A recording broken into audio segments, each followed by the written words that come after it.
हर दिन एक भिखारी दरवाजे के पास आकर भीख मांगता था और घर का मालिक हमेशा घर के बाहर आते ही उसे देखकर फिर जाया करता। कई बार उसके लिए गालियाँ भी बकता। वो कहता, तू जिंदा ही क्यों है? पूरी जिंदगी ऐसे ही भीख मांगेगा क्या? धरती का बोझ क्यों बना बैठा है? और कभी कभी उस भिखारी को गुस्से में मैं धक्का भी मार दिया करता। इतना कुछ हो जाने के बावजूद अधिकारी के मुंह से सिर्फ यही निकलता कि भगवान तुम्हारे पापों को माफ करे।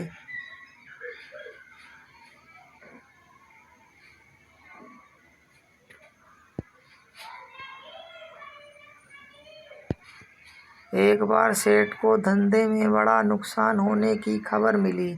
सेठ बहुत परेशान था कि तभी उसके दरवाजे पर वही भिखारी आया। गुस्से में अपना आपा खोते हुए सेठ ने उस भिखारी को पत्थर दे मारा।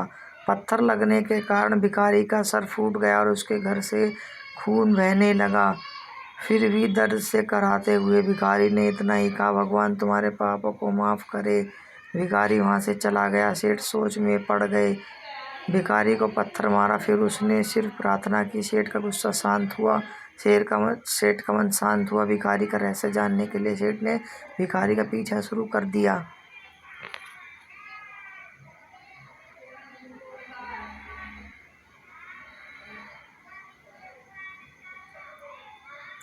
उसका श्राप सच हुआ और हम इस दुखी भरी जिंदगी में आ गए। भिखारी बोला, हाँ, उसका श्राप सच हुआ, इसलिए मैं किसी को बद्दुआ नहीं देता, चाहे कोई मेरे साथ कैसा भी बर्ताव करे। मैं हमेशा उसके लिए प्रार्थना करता हूँ। मैं नहीं चाहता कि कोई भी हमारे जैसी जिंदगी का अनुभव करे, किसी को भी हमारे जैसे दुखों का सामना करना पड़े।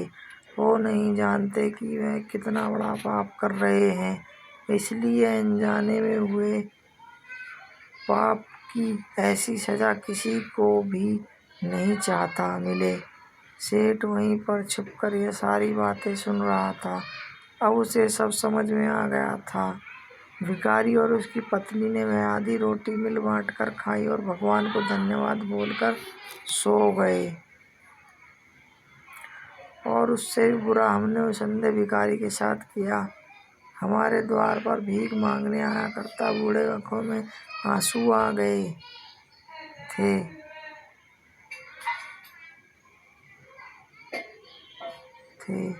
करते उसका अपमान करते थे। उसे खाने के लिए रोटी कागज दिया करते, उसका मजाक उड़ाया करते और कभी कभी मार दी। मैंने कभी रास्ता नहीं दिखाया। एक बार मैंने उसके मुंह पर मिट्टी भी फेंक दी थी और वह हमेशा दुखी होकर यही कहता कि भगवान तुम्हारे किए सजा देगा, भगवान तुम्हारे पापों की सजा देगा।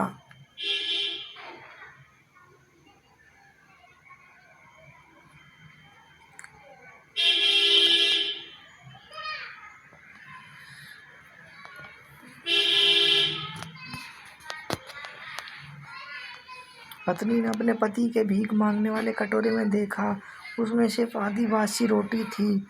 उसे देखकर वह बोली, आज बस इतना ही मिला। हाँ, आपके सिर से खून निकल रहा है, यह चोट कैसे लगी? बूढ़ा भिखारी बोला, आज बस इतना ही मिला, किसी ने कुछ ही नहीं दिया, सब ने गालियाँ दी और एक ने पत्थर भी फेंकना, इसलिए मेरा सर फट गया। एक गहरी ठंडी सांस लेते हुए बूढ़ा भिखारी फिर से बोला, यह एक गहरी सांस हमारे पापों का फल है। तुम्हें याद है कुछ सालों पहले हम कितने अमीर थे? क्या कुछ नहीं था हमारे पास, हर चीज़ ज़रूरत से थी ज़्यादा, लेकिन हमने कभी दान नहीं किया।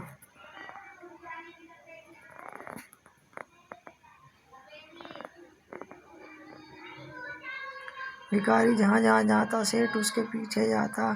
सेठ ने देखा कि कोई उसको खाना देता, कोई मारता, कोई अपमानित करता तो कोई गाली देता।